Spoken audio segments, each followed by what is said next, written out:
नमस्कार, मैं हूं प्रज्ञा। बिहारी न्यूज में आपका स्वागत है। आज है 31 जुलाई, दिन सोमवार। खबरों की ओर बढ़ने से पहले एक नजर सुर्खियों पर। आज भगवान शिव की आराधना हेतु रुद्राभिषेक का यह मुहूर्त है सबसे खास। बिहार के सरकारी स्कूलों में होगी ई लाइब्रेरी। ओटीटी प्लेटफॉर्म पर इसी साल पंकज त्रिपाठी की मिर्जापुर 3 मचाएगा धूम। ITR फाइल करते वक्त फर्जी रसीद लगाने वाले हो जाए सावधान। रोहित कोहली की आलोचना पर पूर्व क्रिकेटर ने तोड़ी चुप्पी। अब चलिए बढ़ते हैं बिहार के अब तक की 25 बड़ी खबरों की ओर विस्तार से।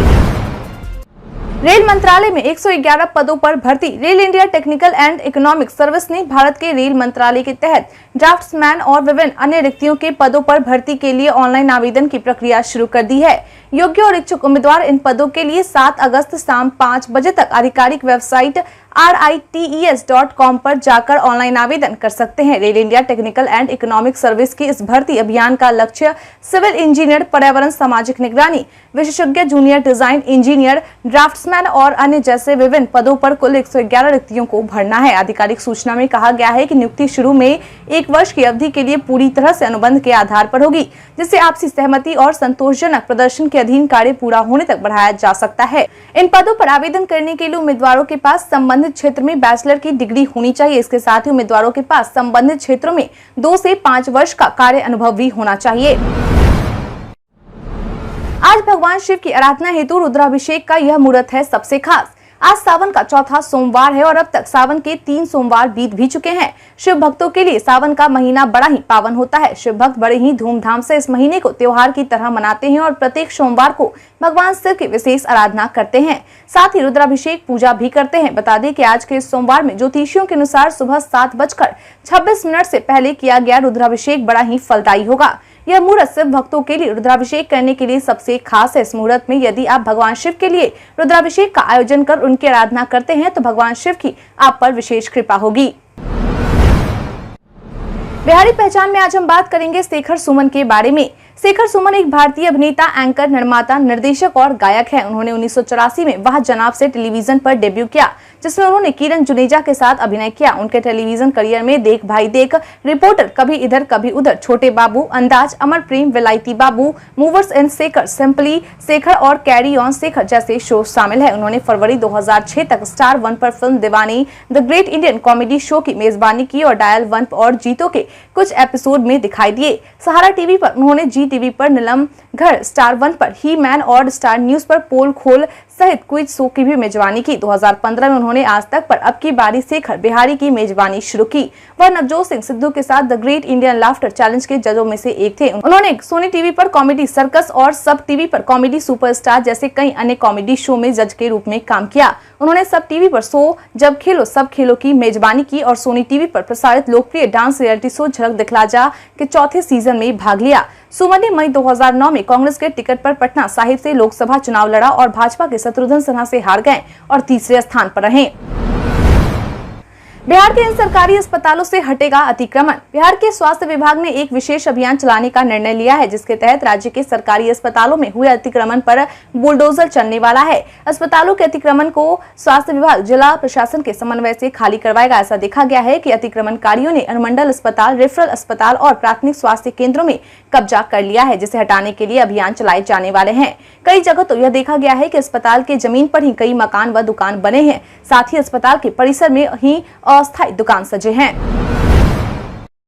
बिहार के सरकारी स्कूलों में होगी ई लाइब्रेरी। जब से शिक्षा विभाग की जिम्मेदारी के पाठक के जिम्मे आई है, तब से लगातार कई सुधार किए जा रहे हैं। इसी कड़ी में अब विभाग के सचिव के पाठक के द्वारा राज्य के सभी जिलों में शिक्षा पदाधिकारियों को ई लाइब्रेरी की सुविधा बहाल करने का निर्देश दिया गया है। बता दें कि इसके पहले चरण के तहत हाई स्कूल और प्लस 2 के स्कूलों में ई लाइब्रेरी की सुविधा बहाल की जाएगी। बता दें कि ई लाइब्रेरी की सामग्रियों को उपलब्ध कराने की जिम्मेदारी राज्य शिक्षा शोध एवं प्रशिक्षण परिषद को दी गई है। वहीं SCERT को कहा गया है कि संबंधित कक्षाओं के पाठ्यक्रम से संबंधित सभी पुस्तकें और राज्य सरकार द्वारा तैयार किए गए रीडिंग मटेरियल इसमें डाल दिए जाएं और इसके साथ ही छात्रों से प्राप्त सूची से संबंधित पुस्तकों को भी ई लाइब्रेरी में डाला जाए। Question bank, guest paper, practice प्रश्न पत्र को भी ई लाइब्रेरी में डालें। कबीर अंत्येष्टि अनुदान योजना का लाभ ले, ऐसे बिहार सरकार के समाज कल्याण विभाग के द्वारा कबीर अंत्येष्टि अनुदान योजना की शुरुआत की गई है, जिसके तहत BPL परिवार के किसी भी आयु के व्यक्ति की मृत्यु पर उनकी अंत्येष्टि प्रक्रिया के लिए सरकार की ओर से सहायता राशि प्रदान की जाती है, जिसके तहत सहायता राशि के रूप में सरकार की ओर से एक मुश्त 3,000 रुपए प्रदान किए जाते हैं। ऐसे में वे व्यक्ति जो इस योजना का लाभ लेना चाहते हैं, उनके लिए उन्हें अपने पंचायत, नगर परिषद व नगर निगम के वार्ड सदस्य, वार्ड आयुक्त, वार्ड पार्षद से संपर्क करना होगा। इसके साथ ही अगर कोई व्यक्ति इस योजना से जुड़ी अधिक जानकारी हासिल करना चाहता है तो वह जारी किए गए हेल्पलाइन नंबर 1800-345-6262 पर कॉल कर संपर्क कर सकते हैं। बता दें कि इस योजना को लेकर ये सभी जानकारी IPRD के द्वारा ट्विटर पर एक पोस्ट शेयर कर दी गई है। रेलवे स्टेशन पर भटकने वाले गरीब बच्चों के लिए प्लेटफॉर्म पर लगेगी पाठशाला। रेलवे की ओर से उन बच्चों के लिए पहल की गई है जो रेलवे स्टेशन पर भटकते नजर आते हैं। बता दें कि लावारिस बच्चों के लिए रेलवे की ओर से अपना रेल पाठशाला खोला जा रहा है। मालूम हो कि इस पहल की शुरुआत Muzaffarpur rail SP doctor Kumar Ashish के द्वारा शुरू की गई है। इसके लिए GRP प्रभारी से इन बच्चों की सूची मांगी गई है ताकि सूची के तहत जगह चिन्हित कर पाठशाला की शुरुआत की जा सके। मालूम हो कि बच्चों को यह शिक्षा बिल्कुल निःशुल्क दी जाएगी। मिली जानकारी के अनुसार रेल SP की ओर से इस पाठशाला की रूपरेखा तैयार कर ली गई है, बस जगह मिलते ही इसकी शुरुआत कर दी जाएगी।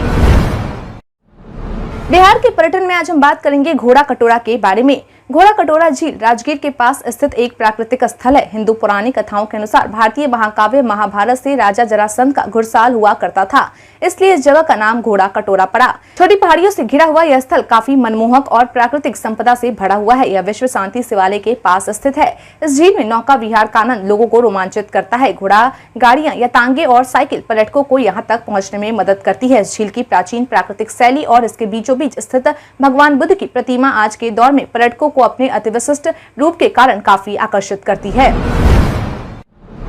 बिहार राज्यपाल ने ग्राम संसद को लेकर कही ये बात। पटना के एक होटल में आयोजित ग्राम संसद बिहार चैप्टर कॉन्क्लेव के उद्घाटन सत्र को बिहार के राज्यपाल राजेंद्र विश्वनाथ आर्लेकर ने संबोधित किया।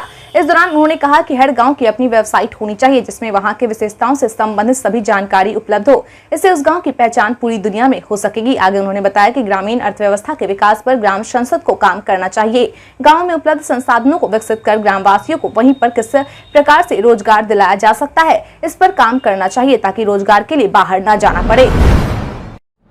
ITR फाइल करते वक्त फर्जी रसीद लगाने वाले हो जाए सावधान। आज इनकम टैक्स फाइल करने की आखिरी तारीख है। मिली जानकारी के अनुसार इनकम टैक्स विभाग ने अपनी स्क्रूटनी बढ़ा दी है, साथ ही वह AI की मदद से भी ले रहा। साथ ही इन्होंने टैक्स छूट के लिए फर्जी रेंट रसीद या बिल लगाए हैं, उन्हें विभाग की तरफ से नोटिस भेजा जा रहा। विभाग के निशाने पर सैलरीड लोग हैं जिन्होंने टैक्स में छूट लेने के लिए फर्जी रसीद लगाए थे।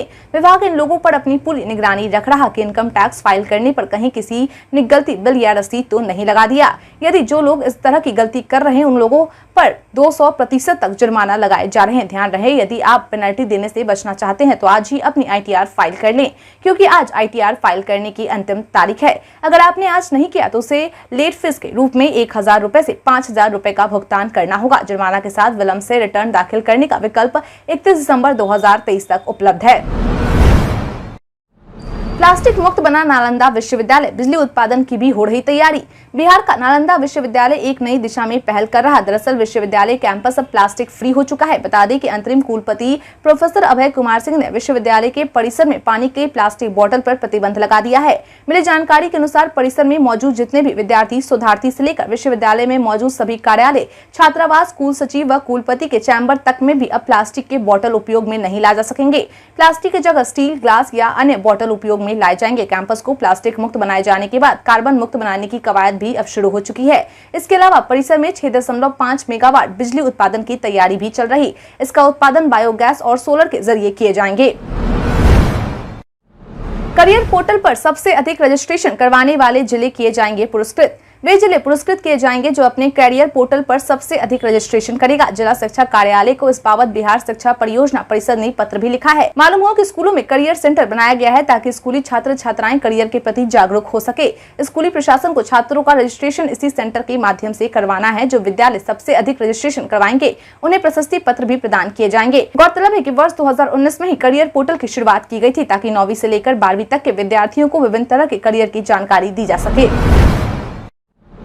OTT प्लेटफॉर्म पर इसी साल पंकज त्रिपाठी की मिर्जापुर 3 मचाएगा धूम। ओटीटी प्लेटफॉर्म पर चल रहे कई सीरीज ने लोगों के बीच धूम मचाया है। इन्हीं सीरीज में से एक सीरीज मिर्जापुर भी शामिल है। इस सीरीज के अब तक 2 सीजन आ चुके हैं, वहीं अब मिर्जापुर 3 भी आने वाला है। मिर्जापुर सीरीज के फैंस एक लंबे समय से इसका इंतजार कर रहे हैं। बता दें कि इसी वर्ष अमेजन प्राइम पर यह सीरीज रिलीज होगी। पिछले सीजन में यह देखने को मिला था कि गुड्डू भैया अपने भाई की मौत का बदला मुन्ना भैया और कालीन भैया से लेते दिखे थे। मालूम हो कि कालीन भैया का किरदार निभाने वाले बिहार के पंकज त्रिपाठी की भी इस सीरीज में अहम भूमिका है। हालांकि इस बार की कहानी की अहम धुरी मिर्जापुर के साथ ही बिहार की भी रहेगी। बिहार और पटना म्यूजियम को जोड़ने वाले सुरंग में मिलेंगी ये सुविधाएं। जल्द ही आधुनिक भूमिगत सुरंग की खुदाई की जाएगी ताकि बिहार और पटना म्यूजियम को जोड़ा जा सके। बता दें कि निविदा की प्रक्रिया जो कि DMRC द्वारा जारी की गई थी वह अब अंतिम चरण में है। जैसे ही इसकी प्रक्रिया पूरी हो जाएगी, निर्माण कार्यों को भी शुरू कर दिया जाएगा। बता दें कि 1.47 किलोमीटर भूमिगत सुरंग की लंबाई होगी। यह जानकारी DMRC द्वारा दी गई है। कुल 373 करोड़ रुपए इसके निर्माण लागत में आने वाले हैं। 5 करोड़ की राशि पहले ही नगर विकास विभाग द्वारा दे दी गई है। बता दें कि इन दोनों म्यूजियम को जोड़ने के लिए बन रहे इस टनल में कई सुविधाएं उपलब्ध रहेंगी। यही आसान और पर्यावरण अनुकूल सुविधा में गोल्फ कार्ट्स प्रदान किए जाएंगे जो बैटरी से संचालित होंगे। इस टनल में सुरक्षा हेतु सभी उपाय मौजूद होंगे। साथ ही यह सुरंग वातानुकूलित भी रहेगी। ऑक्सीजन सुनिश्चित करने के इंतजाम के साथ ही फायर फाइटिंग की सुविधा भी रहेगी। वह सुरंग आकर्षित दिख सके, इसके लिए यहाँ बिहार की कला व संस्कृति की झांकी भी पेंटिंग के माध्यम से दर्शाए जाएंगे। बिहार के कई जिलों में बारिश को लेकर येलो अलर्ट जारी। पिछले कुछ दिनों से बारिश न होने के कारण लोगों को भीषण गर्मी की मार झेलनी पड़ रही थी। हालांकि मौसम विभाग की ओर से राज्य के कई जिलों में बारिश को लेकर येलो अलर्ट जारी किया गया है। ऐसे में अगर बारिश होती है तो लोगों को गर्मी से काफी राहत मिल सकती है। बता दें कि IMD बिहार के द्वारा जारी किए गए पूर्वानुमान के अनुसार आज यानी कि 31 जुलाई को राज्य के अधिकांश जिलों में 1 या 2 स्थानों में वज्रपात के साथ मेघ गर्जन होने की संभावना जताई गई है।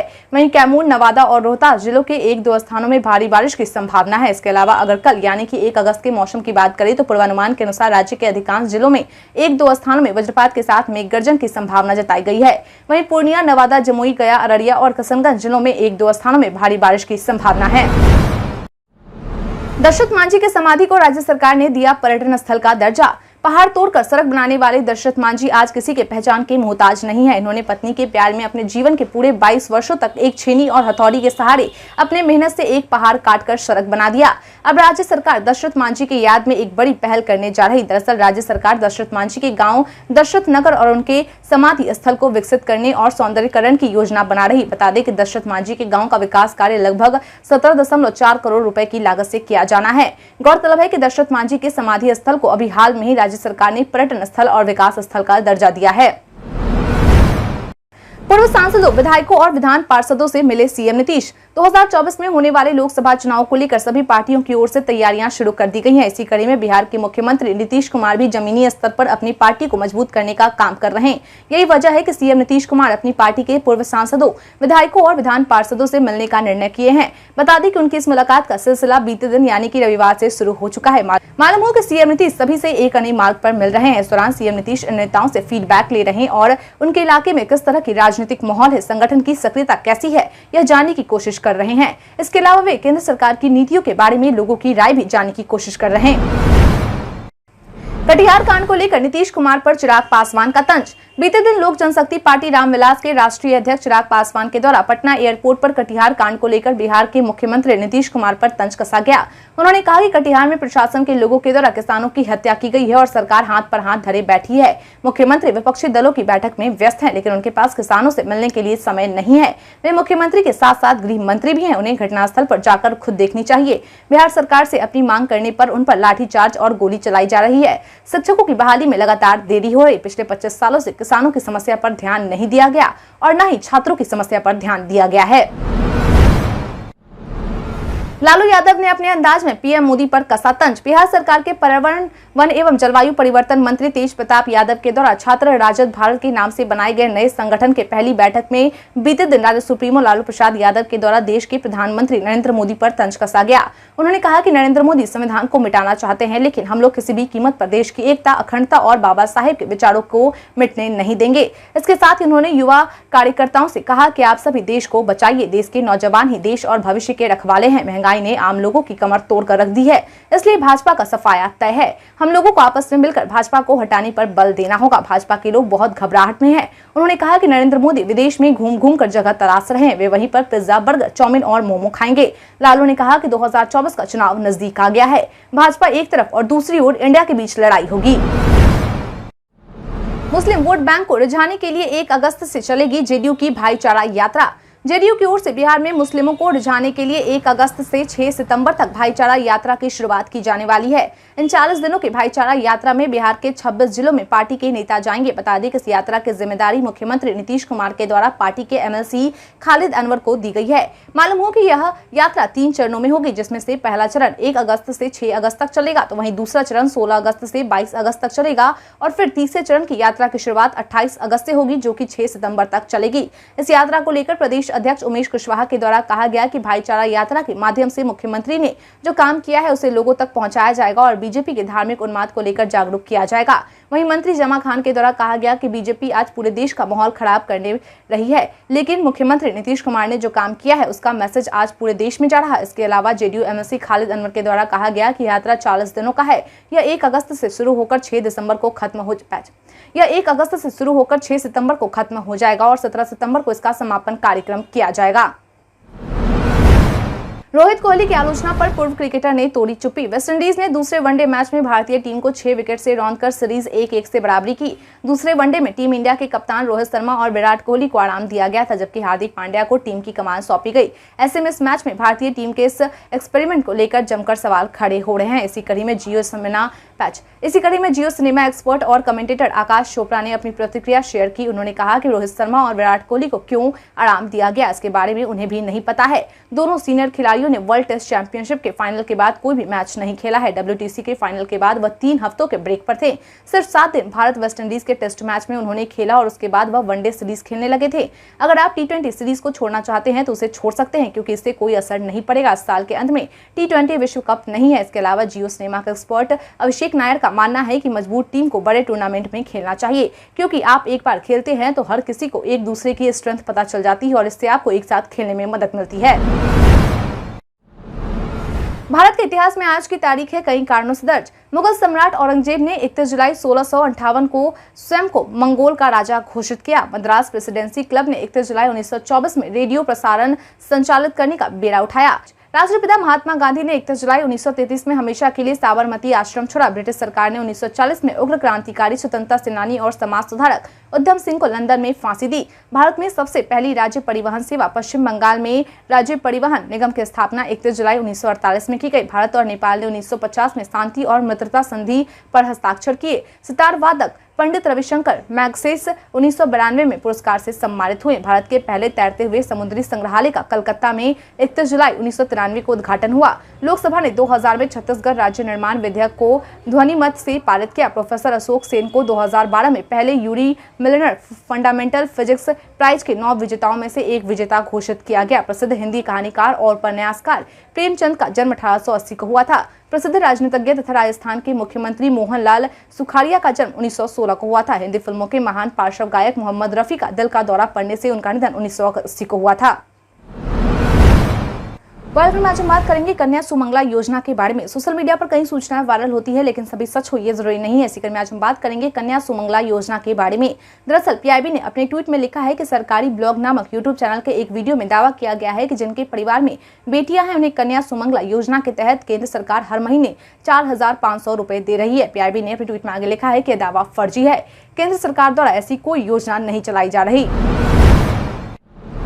व्हाट्सएप में जल्द आप HD क्वालिटी की वीडियो कर पाएंगे शेयर। व्हाट्सएप पर भेजे गए वीडियो की क्वालिटी अपने आप कम हो जाती है, जिससे सामने वाले व्यक्ति का वीडियो खराब दिखता है। ऐसे में समस्या को खत्म करने के लिए मेटा व्हाट्सएप में वीडियो क्वालिटी को एनहांस कर रहा है और जल्द आप वीडियो को HD क्वालिटी में भी भेज पाएंगे। WA बीटा इन्फो के मुताबिक कंपनी यूजर्स को वीडियो शेयर करने के दौरान उसकी क्वालिटी सेलेक्ट करने के लिए एक ऑप्शन देगी। इसमें आपको स्टैंडर्ड और HD का ऑप्शन मिलेगा। इन दोनों में से आप किसी भी ऑप्शन को चुन सकते हैं। अगर आप HD वीडियो क्वालिटी को चुनते हैं तो सामने वाले यूजर को वीडियो इसी क्वालिटी में मिलेगी और वीडियो मैसेज में ये लिखा भी आएगा कि ये फाइल HD क्वालिटी में शेयर की गई है।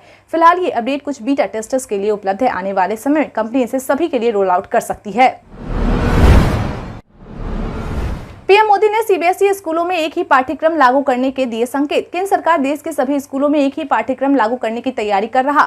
इसके तहत एक राष्ट्र एक शिक्षा नीति को लागू किया जाएगा। बता दें कि इसकी जानकारी भारत मंडपम में अखिल भारतीय शिक्षा समागम के उद्घाटन के दौरान स्वयं प्रधानमंत्री द्वारा दी गई। प्रधानमंत्री मोदी ने बताया कि देश में 12वीं एजुकेशन सिस्टम की जगह 5 जोड़ 3 जोड़ 3 जोड़ 4 शिक्षा प्रणाली लाई जा रही। आगे उन्होंने कहा कि आज 21वीं सदी का भारत जिन लक्ष्यों को लेकर आगे बढ़ रहा है उसमें हमारी शिक्षा व्यवस्था का बहुत ज्यादा महत्व है। शिक्षा में देश को सफल बनाने और देश का भाग्य बदलने की ताकत है। एक तरफ हमारी शिक्षा व्यवस्था भारत के प्राचीन परंपराओं को सहेज रही, तो वहीं दूसरी तरफ आधुनिक साइंस और हाईटेक टेक्नोलॉजी के फील्ड में भी हम उतनी ही तेजी से आगे बढ़ रहे हैं। हम प्रतिदिन आपसे 5 ऐसे जरूरी सवाल और उससे जुड़े जवाब बताएंगे जो कि बीपीएससी, बिहार पुलिस दरोगा समेत एसएससी जैसे अन्य प्रतियोगी परीक्षाओं में काम आएंगे। सवाल इतिहास, बिहार स्पेशल, विज्ञान, करंट अफेयर्स और भूगोल से रहेंगे। पूछे गए 5 सवाल में आपने कितना सही उत्तर दिया, कृपया करके यह हमें कमेंट करके जरूर दें। हमारा पहला सवाल है, सीआरपीएफ का 85वां स्थापना दिवस कब मनाया जाता है? ऑप्शन ए 24 जुलाई, ऑप्शन बी 25 जुलाई, ऑप्शन सी 26 जुलाई, ऑप्शन डी 27 जुलाई।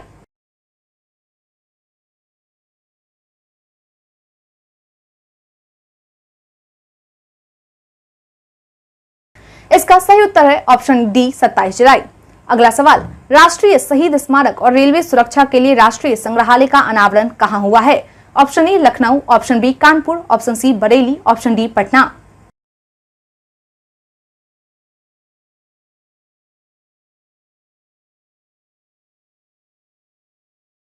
इसका सही उत्तर है option A Lucknow.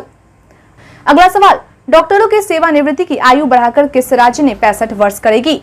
Option A Bihar, option B Uttar Pradesh, option C Goa, option D Madhya Pradesh.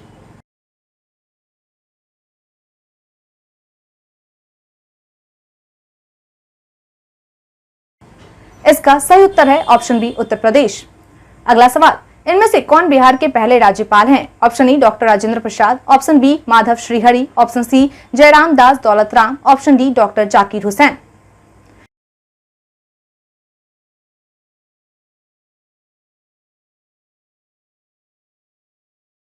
इसका सही उत्तर है ऑप्शन सी जयराम दास दौलतराम। अगला सवाल, बिहार का भारत में क्षेत्रफल की दृष्टि से कौन सा स्थान है? ऑप्शन ए 13वां, ऑप्शन बी 12वां, ऑप्शन सी 8वां, ऑप्शन डी 6वां।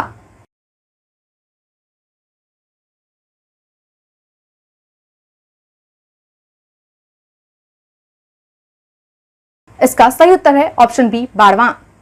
बीते दिन हमारे पूछे गए सवाल का आप लोगों में से बहुत लोगों ने जवाब हमें हमारे कमेंट सेक्शन बॉक्स में लिख कर दिया था। जिन्होंने हमारे पूछे गए सवाल का जवाब दिया है उनके नाम है उमेश ऋषिदेव, रवि कुमार राम, प्रिंस गुप्ता, ललन कुमार चंद्रवंशी, अनवर करीम खान, रामचंद्र सिंह, सदुल्लाह पलवी, हलेश्वर कुमार, नन्नू गोलो कुमार, सतीश पांडे, बाबूलाल मरांडी, नौसद अंसारी, राजीव कुमार, ज्योति कुमारी, उदय कुमार पासवान, राजकिशोर महतो। इसके साथ ही बढ़ते हैं आज के सवाल की ओर। आज का सवाल है, आपके अनुसार बिहार के सरकारी स्कूलों में ई लाइब्रेरी के होने से छात्रों को कितना लाभ मिलेगा?